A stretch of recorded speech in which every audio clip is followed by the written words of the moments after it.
अस्सलाम वालेकुम and welcome to my YouTube channel M A 3D universe. जैसा कि आपको पता है कि हमने Blender beginner to advance series शुरू की हुई है। पिछली वीडियो के अंदर हमने डिफॉर्म के वार्प मॉडिफायर को देखा था। आज की वीडियो के अंदर हम वेव मॉडिफायर को देखेंगे और इसकी मदद से मल्टीपल टाइप की एनिमेशन भी क्रिएट करेंगे।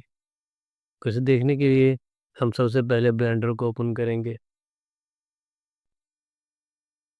जनरल पर जाकर ब्लेंडर के इंटरफेस में आ जाएंगे।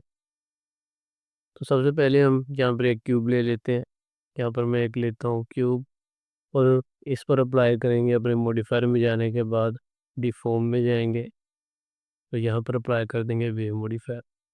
जैसे हम वेव मॉडिफायर अप्लाई करेंगे तो जैसा कि इसका नाम ज़ाहिर कर रहा है कि ये वेवी इफेक्ट क्रिएट करेगा। वेव्स अप में डाउन होगी, जैसे कि सी वगैरह में, रिवर वगैरह में होती हैं, कैनाल वगैरह में, दरियाओं में होती हैं।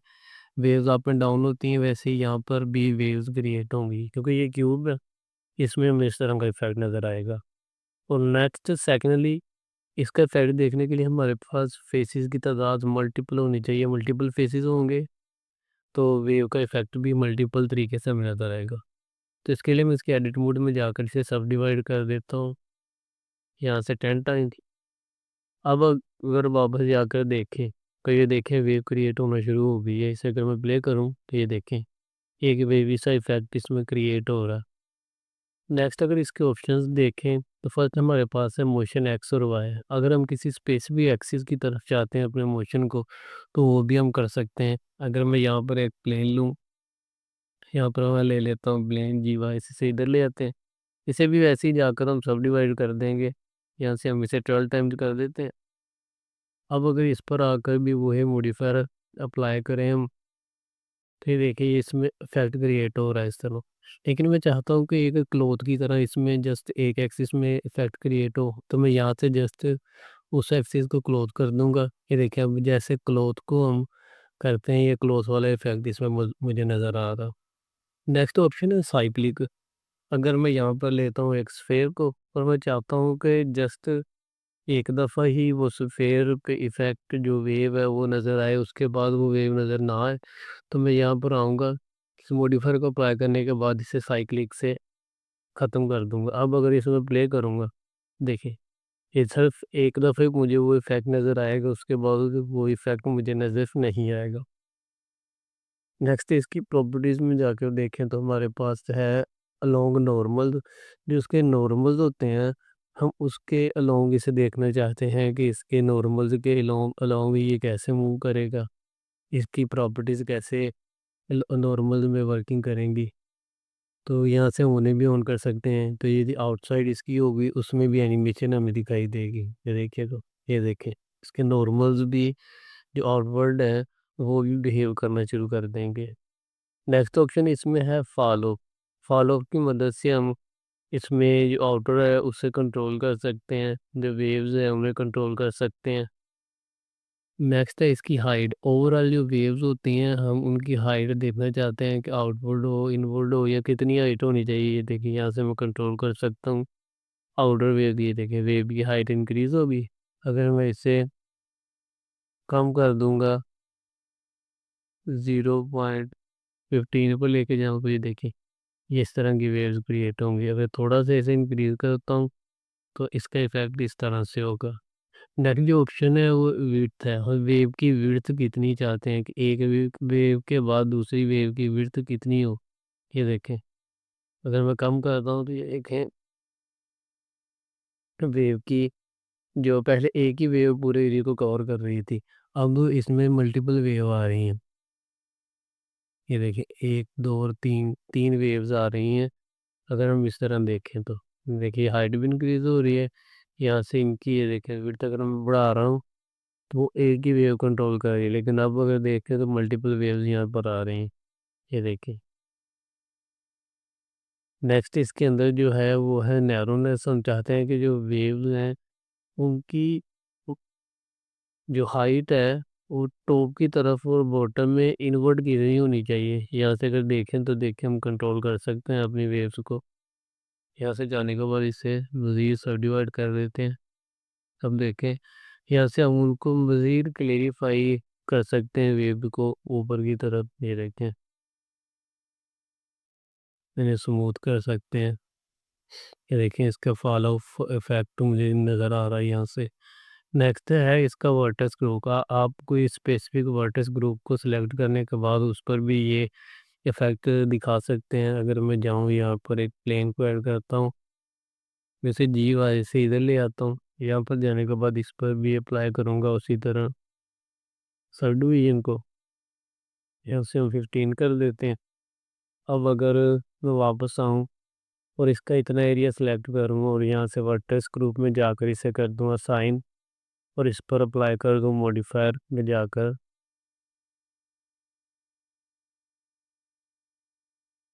वेव मॉडिफायर, यहाँ से मैं सेलेक्ट कर लूँगा वर्टेक्स ग्रुप। अब देखें वो इफेक्ट उसी वर्टेक्स ग्रुप पर नज़र आ रहा है। इसकी मदद से आपको काफ़ी क्लॉथ की एनिमेशन ऐसी जिनमें क्लॉथ हैंगिंग हो और उसका एक कॉर्नर इफेक्ट कर रहा हो वो क्रिएट कर सकते हैं। नेक्स्ट जो ऑप्शन है इसके अंदर हमारे पास वो है स्टार्ट पोजीशन। अब हम देख रहे हैं कि ये जो एनिमेशन है ये इसके बॉटम से शुरू हो रही है, मिडल से शुरू हो रही है, लेकिन मैं चाहता हूँ कि ये इस कॉर्नर से शुरू हो। तो इसके लिए आप यहाँ पे एक एम्प्टी ले लें। यहाँ पर मैं एक एम्प्टी ले लेता हूँ, ऐसे जीवी से टॉप पर लेकर आते हैं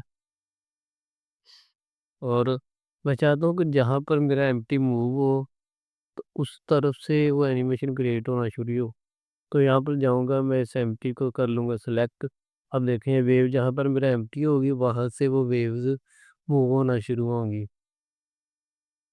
यहाँ से आप इनकी स्टार्ट पोजीशन वगैरह को मैनेज कर सकते हैं। ये देखिए अब अगर इसमें जिस तरह मूव कर रहा हूँ उसी तरफ से वो वेव का इफेक्ट मुझे नज़र आ रहा है।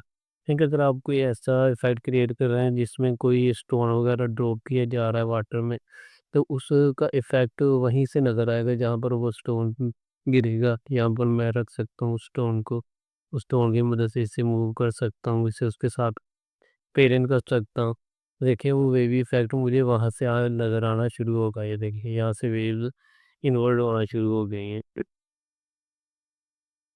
नेक्स्ट इसके ऑप्शन में अगर देखें हम, ये देखें नॉर्मलिज्म को ऑफ कर रहा हूँ तो आउटर साइड से जो उसके नॉर्मल है वहाँ से उसके इफेक्ट खत्म हो रहा है।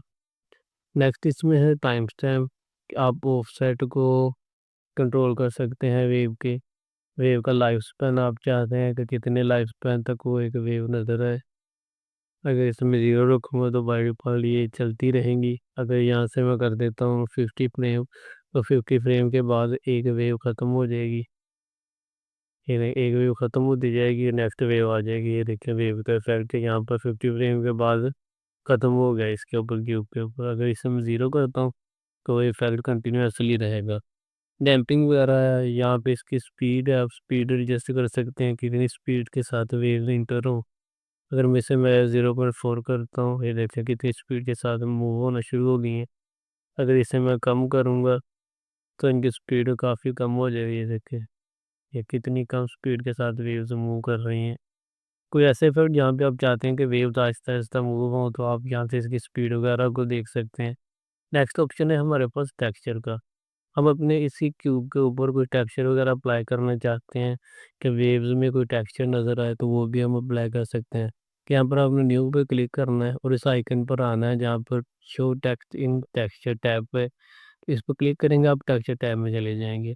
यहाँ पर आने के बाद आप कोई भी टेक्सचर सेलेक्ट कर सकते हैं। यहाँ से मैं क्लाउड सेलेक्ट कर लेता हूँ, तो आप देखेंगे इसमें थोड़ा डिस्टोर्टेड होना शुरू हो गया। ये डिस्टोर्टेड इफेक्ट ये देखें जैसे क्लाउड में होता है वैसे ही इसमें भी वो इफ़ेक्ट नज़र आना शुरू हो जाएगा आपको। ये देखिए यहाँ से मैं इसकी हाइट वगैरह इंक्रीज़ करके देखता हूँ। ये देखें उसी तरह का इफ़ेक्ट आपको नज़र आएगा। मैं यहाँ पर जाऊँगा मैं और यहाँ से सिलेक्ट कर लेता हूँ ब्लेंड। ब्लेंड का तो ऐसा जो इफ़ेक्ट नज़र नहीं आएगा आपको। ये देखें ये इसका इफ़ेक्ट, इस तरह की डिस्टॉर्शन वगैरह जैसे कि सी वगैरह में होती हैं वो आप क्रिएट कर सकते हैं।